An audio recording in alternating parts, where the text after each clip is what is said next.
more days in the beautiful city of Berlin in Germany. Check out our full vlog of the historic city of Berlin as I run the Berlin Marathon and check out some of the iconic spots in the city and show you a glimpse of our short but sweet stay in one of Germany's biggest cities.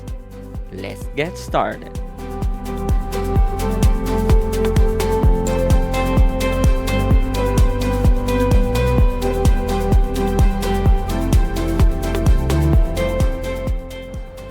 So we're leaving now Hotel Crystal and we're going to the station which is there, and it's about less than 5-minute walk, so sobrang lapit. Overall, I highly recommend Hotel Crystal, and yeah, ito siya, our last look, the white building here in front of the Frankfurt main train station. Okay, so off we go to Berlin. So we're looking for our next platform, or rather our today's platform, which is 13, as you can see there. Platform 13, ICE, Intercity Express, I think that's the meaning of ICE. Yun yung high-speed trains o German trains, DB. So our total travel time to Berlin should be around, I mean 4 hours. That's our next train, but the current train right now, I think the current train is still the Frankfurt one, because you will see in the signage na siya pa yung highlighted na train, which is, as you can see there, Frankfurt. Account. Let's go mo. So we just boarded our train, the ICE or ICE. So if you're like us, families with small children, you can check out this signages, because it means it's for families with small kids, and then ito for PWD and seniors, itong wagons na to, second class. Number 2 means second class. And then iniwan ko na lang dito yung ano namin, stroller here. It's fine. And then ito yung parang family carriages, as you can see here. Here wala siya nakalagay na reserve kasi walang lights. Family area. So here there are, I think, 4 family classes or wagons. I don't think wala naman naka-reserve sa kanya. And this is the regular wagons here. So we're at the family coaches. As you can see, there's a sign na family area siya. Familienbereich. So yun, if you have small kids and toddlers with you, you can use this area unless someone has reserved this area. Usually hindi eh. And we're just using a Euro pass. So in Germany, seat reservations are optional. But on countries like Paris, and you're riding the TGV trains, it's required to have a reservation for Eurail passes.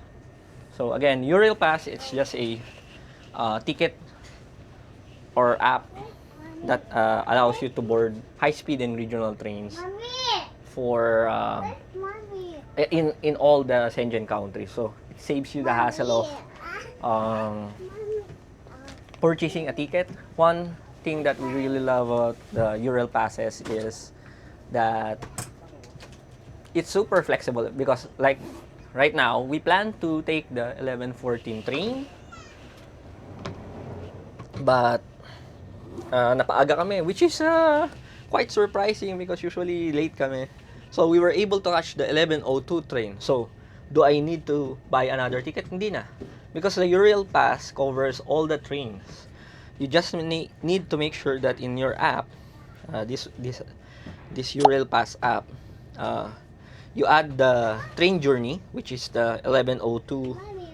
As you can see here, the 1102 train going to Berlin. Your travel day is activated. So, for example, we purchase our Euro pass for around 260 US dollars for 4 days, flexible.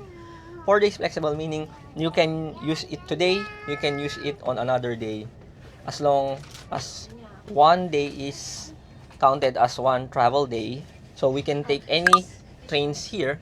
Like for example, if we arrive at Berlin later, we can still take any train as long as it's within the travel date that your pass is activated. So just the one whole day. I will leave the full link down below. And again, we're leaving now. So just a quick room tour ng aming family coach. Ano masabi mo sa family coach? Bagay sa atin kasi sobrang likod ni Anne. Yes, so, hindi siya makakalabas kasi may pinto. So hindi tayo ma-stress. There's a sliding door here, so hindi kami may stress. We won't be stressed of our little one jumping in and around the train, which is usually na nangyayari sa amin during train travel. So it's a welcome accommodation itong family coaches. Good thing na nasanay na kami sa travel here in EU, and we know sa Switzerland and sa Germany there are family friendly wagons and coaches.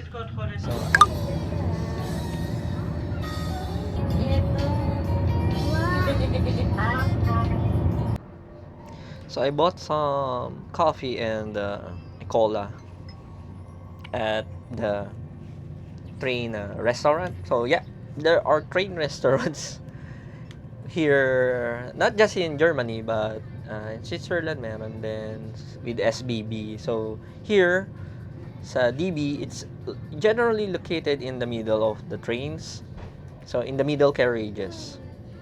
So I only need to walk about 2 wagons to reach the wagon restaurant, and it's kind of reasonable naman yung price. So for example, two of this only took about 500 pesos, or around 6 or 7 EU, including a cola, yeah, Diet Coke or Coke Zero.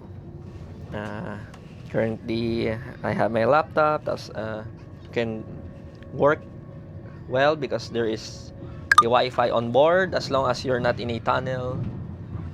So here's as you can see, beautiful Germany. We're passing a train station right now, and of course there are chargers as well here. The sockets for your chargers. Again, excellent train experience from DB, one of Germany's biggest train operators. So we're almost here sa Berlin, and we're disembarking. As you can see, there's passengers that are already preparing to disembark. So next stop, Berlin Hauptbanhof, or main central train station. So we're now here trying to exit the station at Berlin Central Station, and we're waiting for the elevator, and the EG is the exit, which is Ausgang, is German for exit. Our accommodation, which is about 700 meters, so about 10 minutes walk. So here's the Berlin Central train station. As you can see, it's really huge and amazing. It's beautiful. Lots of shops here, and we're going to exit that way, which is going to our accommodation. So yeah, Berlin train station. Central train station. It's so huge.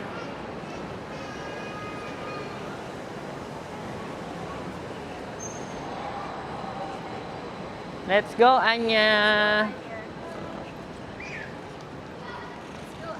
So we decided to just take an Uber for about 11 euro, which is about 700 pesos. And although malapit lang yung hotel namin, which is the AO Hauptbanhof hotel, medyo marami din kaming dala, and uh, we don't want to get stressed and tired. Especially it's kind of hot na right now sa Berlin. As you can see, it's very sunny, but it's possible that we can just walk it. But you know, it's up. I mean, if we're just alone, but you know, we have a toddler with us, so we're aboard our Toyota Prius Uber, and we're on our way to AO Hauptbahnhof, which actually you can just view now, as you can see there. So yun, sabi ko sa'yo malapit lang yun. But it's okay. Again, if you have toddlers with you, better prioritize their safety and their comfort, of course, because it's kind of hot right now, and kawawa naman. See, I mean, ganyan pa rin lalakarin mo, medyo malayo. So here's our hotel, AO Hotels here in Hauptbahnhof. So it's near the train station, about 700 meters walk, maybe less, and it looks decent. So let's see if our room is really good. We're going to check in now. So we're going to check in now with AO Hotel, and they have a self check-in. As you can see, I can just type my name and my confirmation number. So now I'm adding our information, and later I will show you the room. And no one's using the self check-in, as you can see here. A lot do prefer just checking in directly. So yeah. So now we're able to check in via their automatic booking or automated booking system that I just showed you. It's really convenient. It's really easy. Here's our key card. Even the key cards are automated. So they have children's play area here as well. It's just a small, but you know, at least something for your kids. And wow, it's really a nice self-check-in experience. Yeah, everything's automated, so ayun. Hopefully our room is good, but so I'm looking forward to checking our room. They even have a billiards area and foosball there. So yeah, join us later once I show you our room here at AO Hostels, Berlin Hauptbahnhof.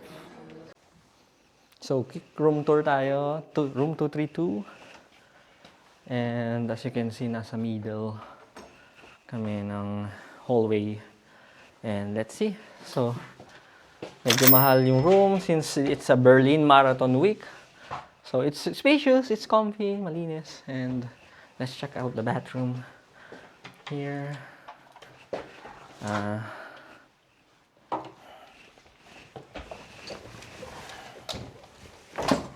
Let's check out the bathroom if it's good, and okay naman. Shower here, and then toilet.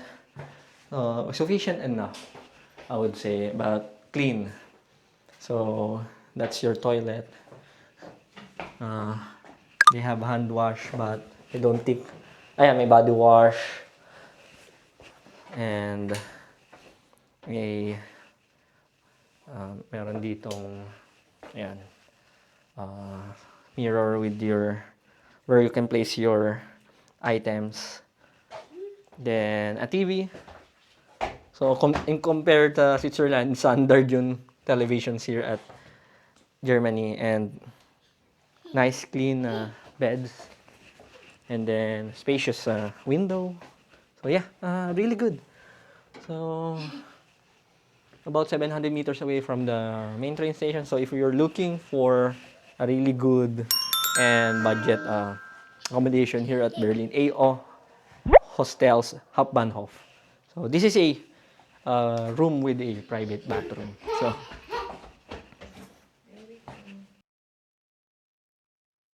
So since it's still early, we decided to visit some of Berlin's attractions.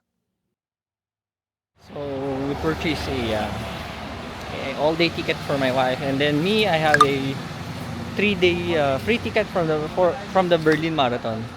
So it's free zones A to Z or C, A to C, and then after here we're gonna ride the underground. So this is what Berlin looks like. So we're back here at Brandenburg Gate, and I'm looking forward in crossing that finish line on Sunday for the Berlin Marathon. So yeah, we were here around 2016, and now we're with our toddler here at Berlin's Brandenburg Tor or Brandenburg Gate. So yeah. So lots of runners here for the Berlin Marathon. Lots of runners.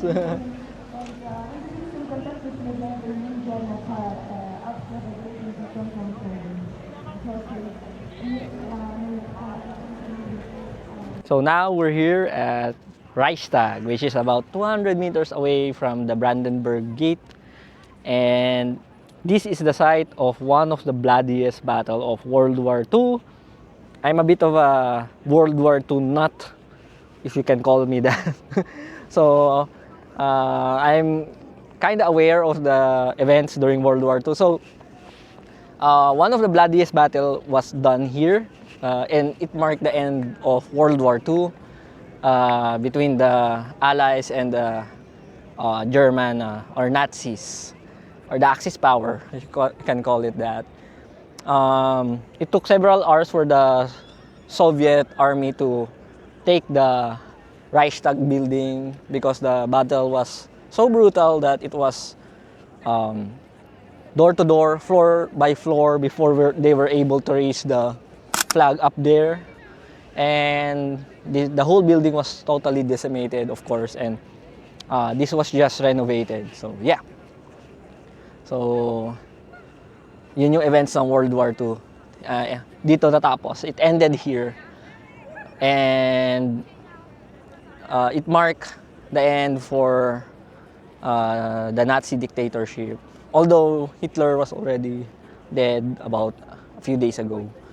But of course, the fighting still continued and until they raised the flag. So after that, we went to the Mall of Berlin. And since I got shaky footage, I won't include it here. And we ended the day after we took a late dinner at our hotel.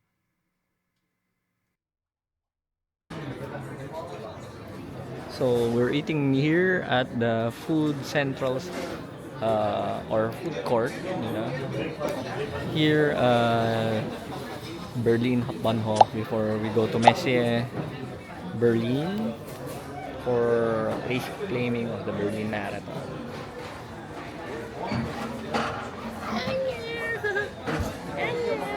Say hi. So we're going now to the Messe Berlin and riding the S5 or S3 S trains, which will be going to the Messe Berlin, where the Berlin Marathon Expo is, and the race keep claiming it. So as you can see, there's a lot of people going to the including fellow runners here. So you need to pay attention to the direction of the train. So there's two directions going for the S3 and S5. So make sure that you are, when you're in Berlin, make sure you are riding the correct train. So here's the S5 train going to Olympia Stadion. As you can see, I'm pretty sure there are a lot of runners going or riding this train as well. Yun, pwede tayo doon. Kasi ano, ang bike. Ah, hindi, ito sa dulo. Eingefahren.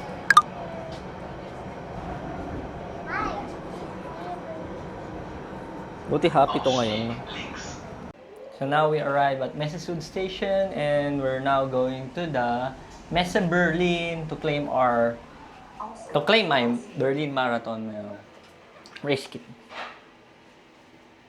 So a lot of people and runners, as you can see, trying to claim their race kits for the last day.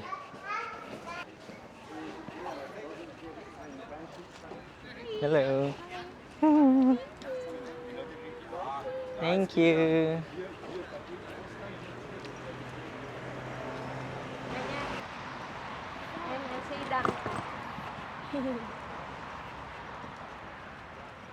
So this is the Messe Berlin, and this is where the race kit claiming for the 2025 Berlin Marathon is.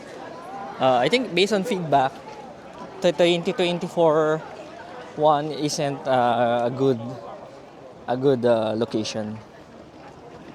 So here is the Messe Berlin. There you go.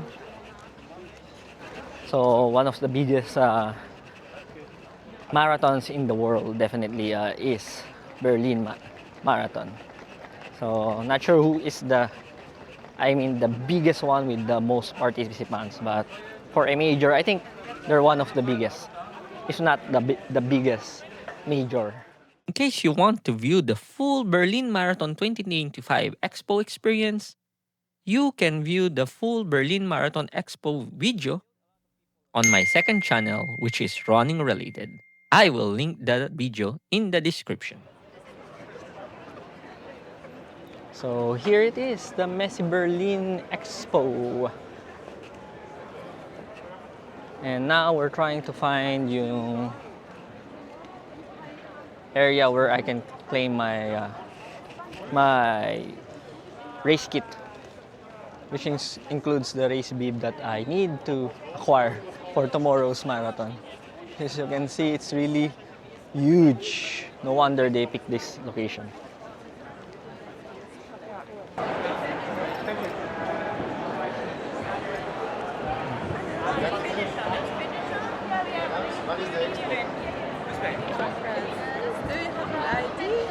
Sure. Is passport okay? Yeah. You're going to get a poncho and you have to wear your t-shirt.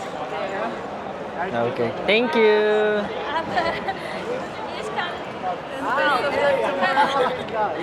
Danke. Here I got now my race kit and my finisher shirt. Take note that you need to order this, meaning it's paid. It's not included in the registration. So, I think that's it. That's how simple it is.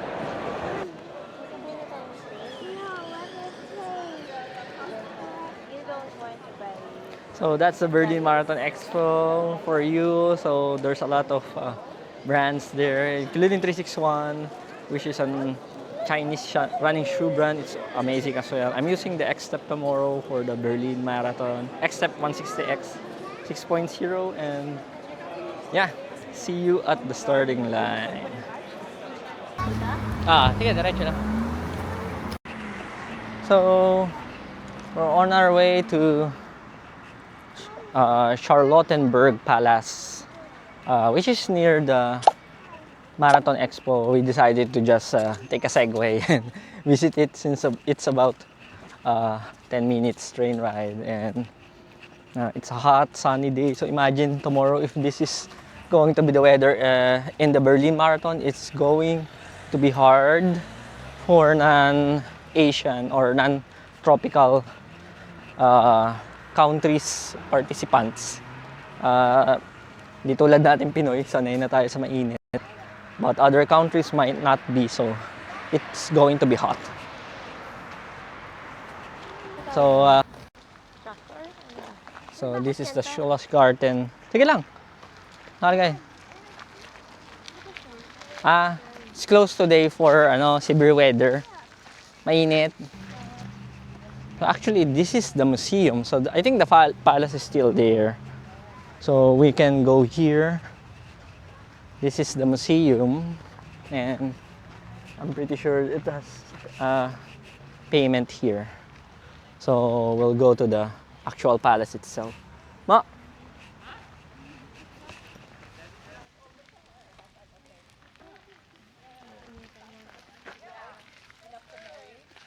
So that's the Charlottenburg Palace. And as you can see, it's really beautiful here. There's not much tourists here due to the fact that it's not a well-known tourist attraction area. Usually it's the Brandenburg Gate and the Reichstag and other well-known tourist spots here in Berlin. So yeah. So we are now here in front of the Charlottenburg Palace, and it's really beautiful. And here's the fountain in front of the palace there. Amazing sight. So it's just in the outskirts of the main area of Berlin, main city, or Zone A. Beautiful.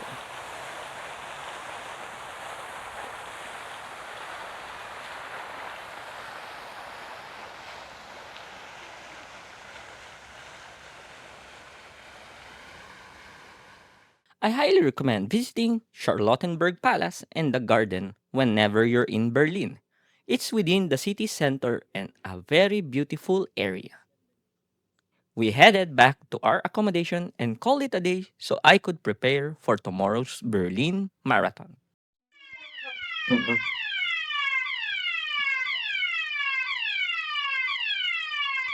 But we got a scare because we have a false fire alarm ongoing at our accommodation.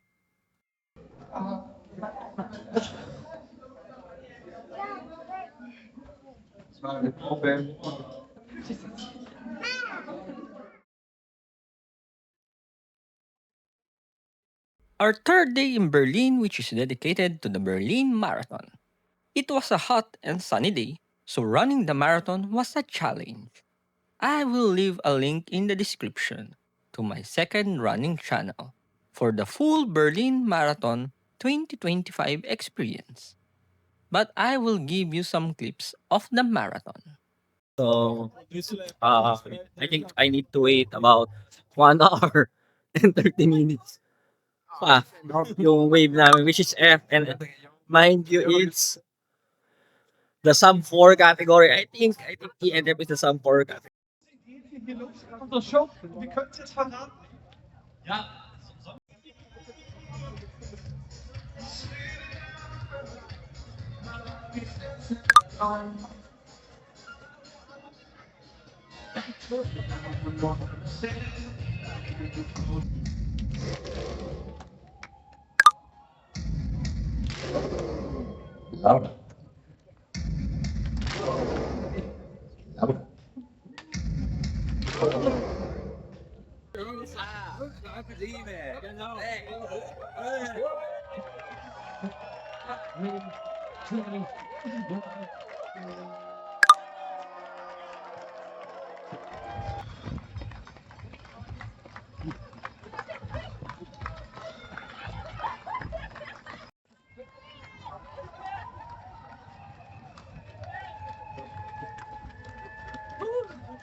One of the best crowds ever. It's very electrifying. 10K.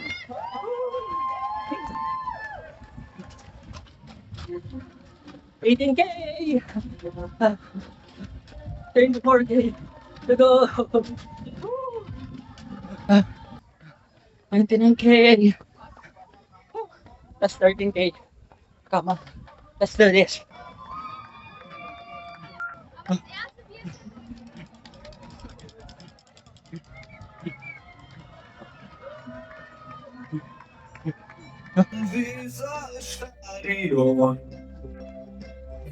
Maybe that's a bad for not just more, but I make it do it.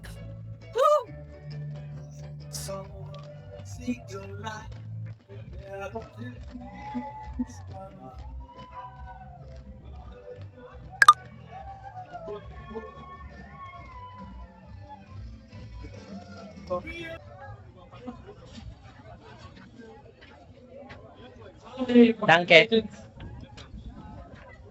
Here's a Berlin Marathon medal, first major. Definitely a keeper. I was able to finish it in 4 hours and 6 minutes. Definitely one of the best marathons that I have experienced, as the course will go through several tourist spots in the city, being full of crowds cheering the runners all the way. At the finish line, I got this cool poncho and then I grabbed a alcohol-free beer before we headed back to our accommodation and called it a day. Tomorrow, we will have a long travel going to Heidelberg, Germany. So, oh wow, may traffic. And ayun na sila, nauna na sila sa akin. So yeah, see you later at the train station.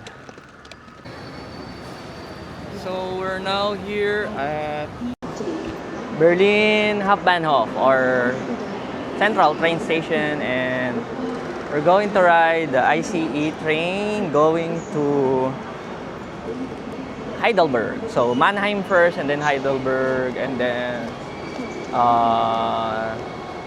we're going to take the bus going to our accommodation, which is Boarding World Heidelberg. And we're just buying foods and stuff because it's a long train journey, about 5 hours. And hopefully everything is smooth because there's some minor adjustments to our train. Buti na lang nag-check ako ng app, Rail Planner app for our U-Rail Pass. So we're just waiting for our train, which is this one. So we're trying to aboard the children's carriage ulit, katulad nung last time. So yeah, ito, medyo hassle to dahil paunahan, maraming tao. We boarded our train going to Heidelberg, but we were unable to secure a family room, as there's only one family room in this train. We were able to find a seat on the first class wagon since we have first class Eurail Pass tickets. Our total travel time is about 5 hours going to Heidelberg, and I will also leave a link to our Berlin to Heidelberg commute experience in the description. Our next stop is Heidelberg. See you on our next vlog in this peaceful but beautiful town as we spend 3 days in Heidelberg, Germany. Thanks for watching and see you on our next adventure.